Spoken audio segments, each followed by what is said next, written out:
All right, everyone.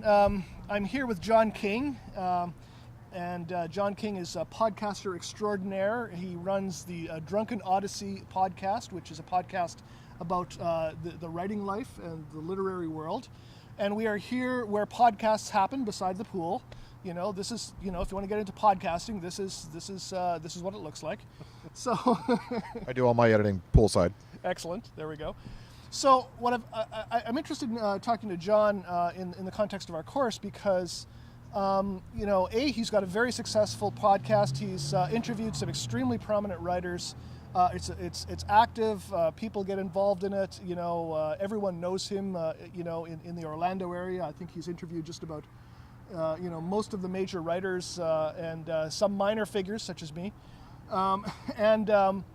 The other thing is that he's done this long enough that I think he knows very well what the podcast production process looks like. So that's what we're going to get into. And so I guess the first question is, why podcasting? I mean, you're a writer who's published in a wide variety of places. Why did you decide to branch into podcasting? Well, I was looking to hold on to and maybe grow my sense of belonging to a literary community.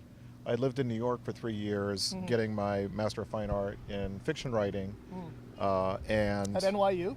Yeah. Very good school. Better than a poke in the eye. Good school, and, it's a very small program, so you felt like you were really, and you're seeing the same people every week and critiquing each other's work. And then you graduate, and then that kind of slows down a lot, and then you move to Florida, and it slowed down even more. And when I was hired at the University of Central Florida, I was somehow both owned by the English department and the Department of Writing and Rhetoric. And then after my first year, that sort of switched over to just writing and rhetoric. So I felt like I was getting further away from my sort of creative writing identity. And while I love teaching rhetoric and writing, nevertheless, it did feel like I was a little bit isolated from part of this humanities work that I really wanted to do. So for you, it was a way of getting back into that creative space that was not just the kind of day-to-day teaching, but reconnect yourself with the writers. Yeah, I knew that I had some contacts with people in New York. Right. And it was also a really good opportunity for me to explore local writers and to find out what was going on. It turns out far more than I had imagined was going on. Right. Orlando actually has a pretty vital literary community, and shockingly, it took me a year to actually figure that out.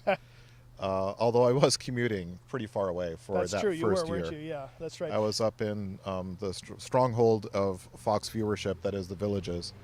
And so after a year, and I actually got closer to Orlando, I learned a whole lot about just how much quality writing is going on in this area, and just how many wonderful people I've gotten to meet that way. So now, what's the concept of the podcast? I mean, you call it the Drunken Odyssey. Is that a reference to something? What's what were you thinking about when you put this thing together?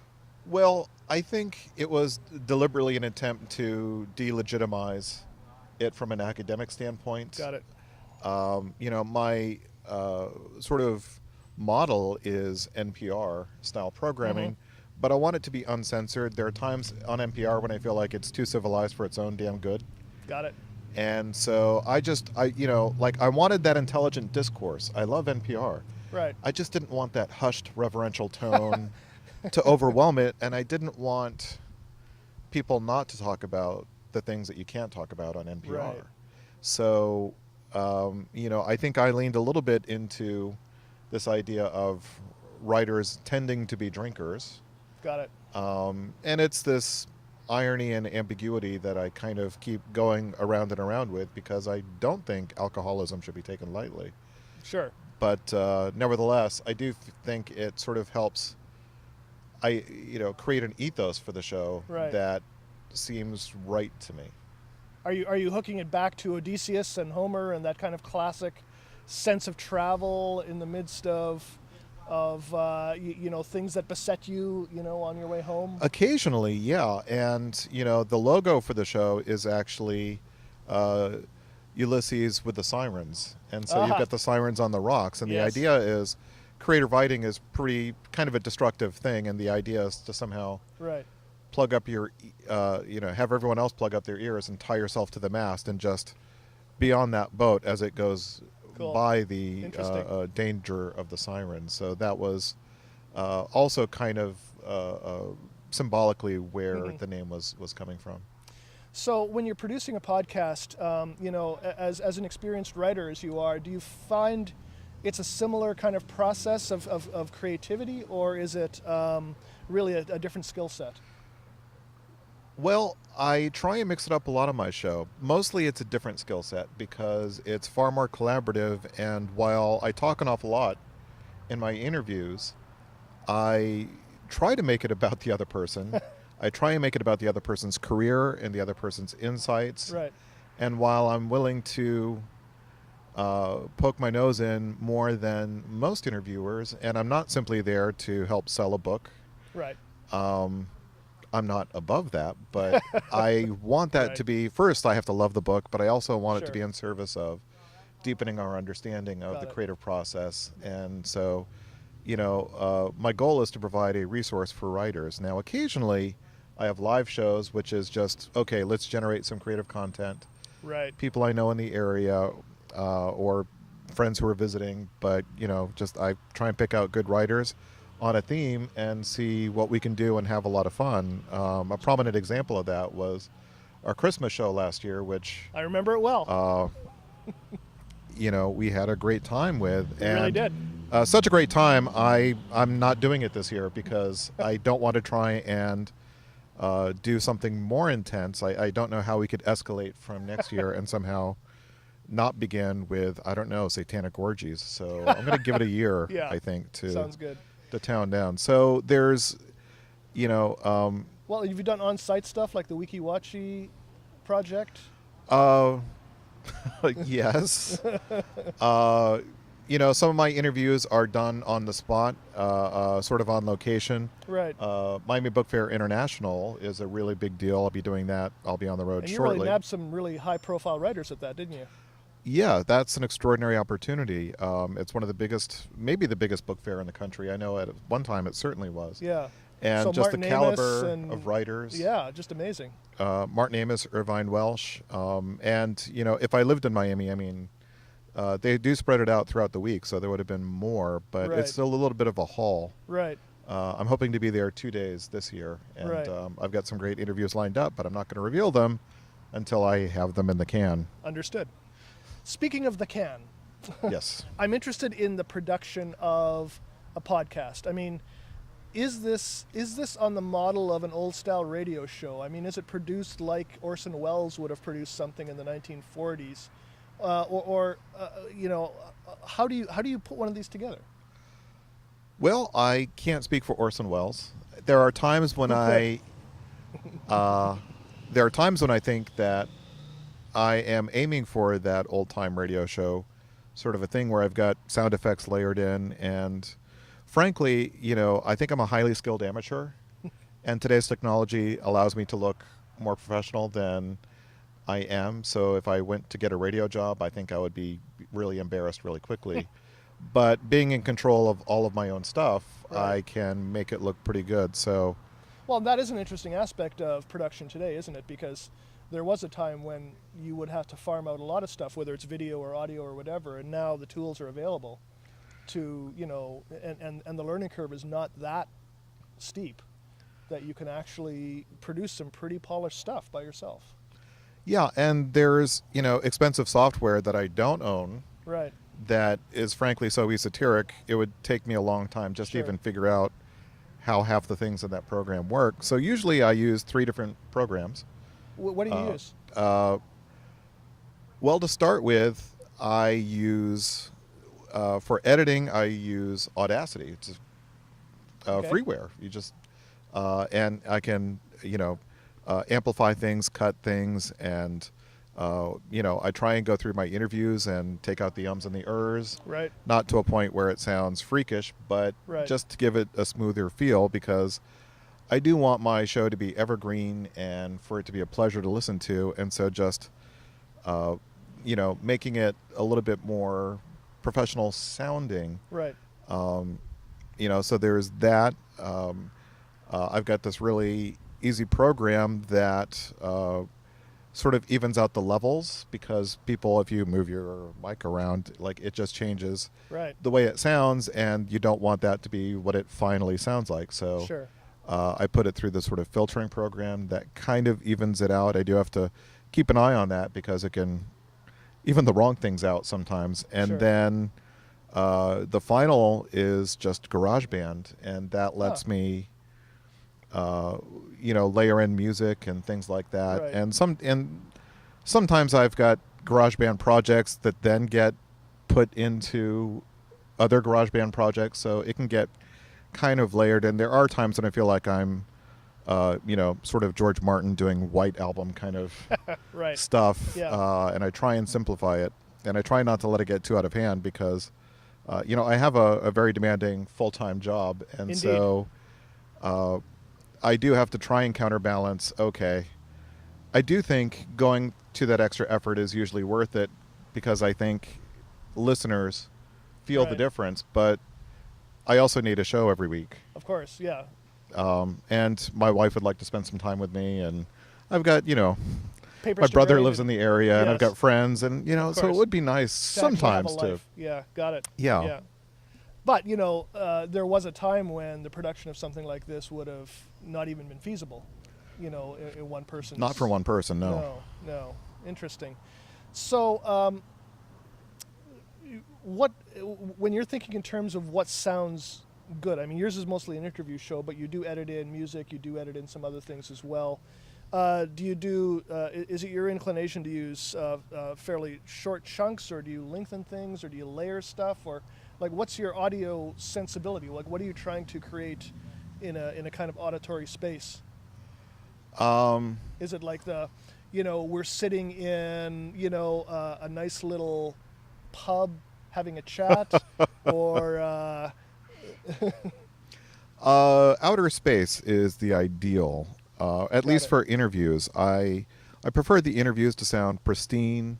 There are, on-site interviews where, and I've had some problems with this. It's been a little bit of a learning curve, how to try and get decent sound when you're, say, in a public space. Got it. But there's also, the motto, the show must go on. So Of course. if you don't have the ideal, okay, well, what's your plan B? What's your plan C? Right.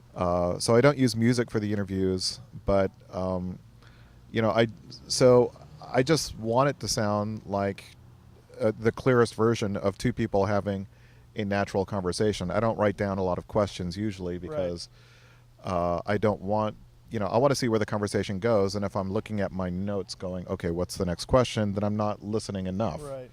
to what my guest has to say. Got it. Yeah. So having said that, though, I do want it to sound very smooth and slick. So my intro segment, where I relate any books news I find interesting during the week, and I also sort of tell people what I've been writing during the week, not because people should care, but I think it's important that I keep myself accountable as a writer, because Sure. as my great professor Chuck Wachtel would say, it's more important to be a bird than an ornithologist. Okay. And so the danger is I could wind up being such a fan of writing that I don't do any by working on the show. So the intro section, the outro section, and then the memoir section that I have at the end of almost every episode will have music. Right. So it's a little bit more dramatic and sometimes a little bit more fun that way. Right. And so you generally have a kind of featured interview, like a long form interview, and then you have some smaller segments of other kinds of things? Normally just one extra segment, not including my intro. Right. Okay.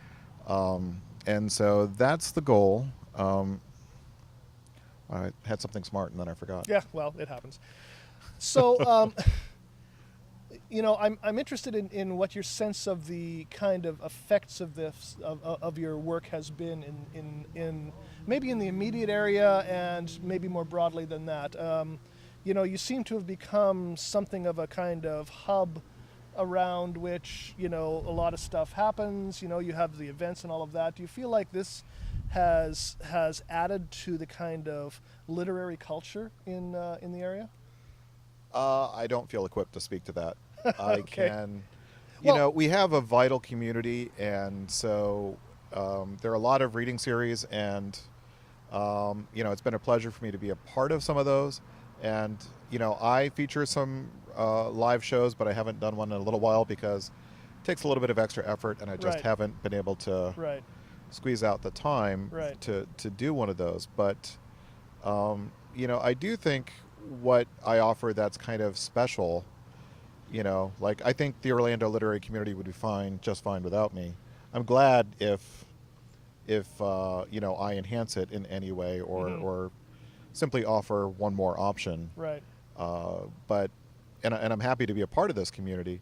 But also, it just allows so many different people to sort of connect to a writing community, and there are some people who kind of don't need that, like Martin Amis.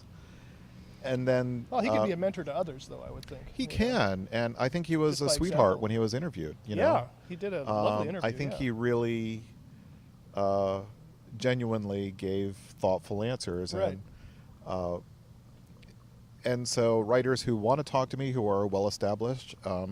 Cheryl Strait, oh my God, she talked for over an hour and a half to me, and That's generous on her part. So incredibly generous, I can barely figure out Wow. how to put that into words. Yeah. But also, I think a lot of these established writers love talking to people about craft, because Right. normally it's either about hero worship or give me Right. some quote that's going to be Right. pop off the page, instead of just, well, Right. let's talk about whatever you find interesting right now. Well, I think one of the great things about you as a writer talking to them is that you don't ask dumb questions like, so where do you get your ideas from? Or do you write every day? What's the first piece of advice I mean, stuff like that. I mean, the kind of... Sometimes that winds up in there, but Yeah. mostly I try and ask interesting questions that will be informed by their work. I mean, I Right. do try and do my homework. Right. But also, there's opportunities for starting writers to be on my show. Sure. In terms of essays, and I know that I've gotten to know a lot of people who, I may never actually meet them in person. Right.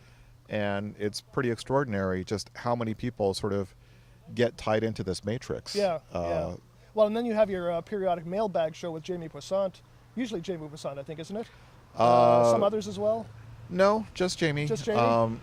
I've done, when I started, I was doing, Yaroslav Kalfar and I were reviewing craft Right. books together, and Right. then Lisa Rone and I have done some shows where we talked about movies, Right. Movies about writers, but no, David James Poissant is clearly my mailbag guy for as long as he wants Cool. that slot. Excellent. I was going to ask one other question about the whole process, which is the distribution at the end. You're available on iTunes. Where do you put the files once they're done? Do you use a service of some sort? Well, I've got a subscription to Robot Pelicans, who take it off into the firmament. Okay. I use the most basic program, and as far as I could tell, most of the major podcasters use this. It's called Libsyn. Libsyn. Okay. Liberated Syndication, Got it. and it's a podcast hosting site. So I've got my I've got my official website, which is thedrunkenodyssey.com. So if you go there, you can find it. If you go to iTunes, you can find it. But technically, all of my episodes are on libsyn.com. Okay. And so the link to download it is actually a file on Libsyn. So that's where they Right. get stored. So, and are there limits there? Are there file size limits or length limits or anything like that? Or can you just pretty much do whatever you want on that? Well, I pay for it. And so there are Okay. different pay grades based on how much memory you need. I see. So I think I'm paying $30 a month. I see. And that kind of has given me enough coverage where even if I have long shows, that I can still get away with showing Right. them, storing them there. Right. Now, what if you decided to move away from that service? Would you have to grab all of your files and take them somewhere else, or would they disappear, or what would happen? I don't know. I think they stay on there. Okay. I mean, the way it goes is I get a certain amount of storage every month, but that doesn't. So all old storage is apparently free. I see. Because one of the things in digital humanities projects often is issues of sustainability. The digital can be very fragile. And if it's not supported, then it can just disappear, and a lot of work can disappear along with it. So. Well, this company has been around a while. Right. I started listening to a podcast from this woman. Her name was Pagerella. Pagerella. And she was reading Ulysses, and that was her podcast. Was she would read every week a little bit more from Ulysses, and it took her a couple years to get through the book. And like a year or so after she stopped doing the podcast because she finished, it was still available on Libsyn. Huh. Okay. So there is a kind of level of sustainability about it for somebody. Well, who wants to that go back. company seems incredibly reliable and reasonable, and frankly, I mean, I think the decency and the stability of that company probably has so much to do with podcast being a sort of really strong medium out of the gate. Right. Great. Well, I really appreciate your taking a little bit of time to, let us into the world of podcasting. My pleasure. And, we'll look forward to the next installment of the Drunken Odyssey. Thanks, everyone.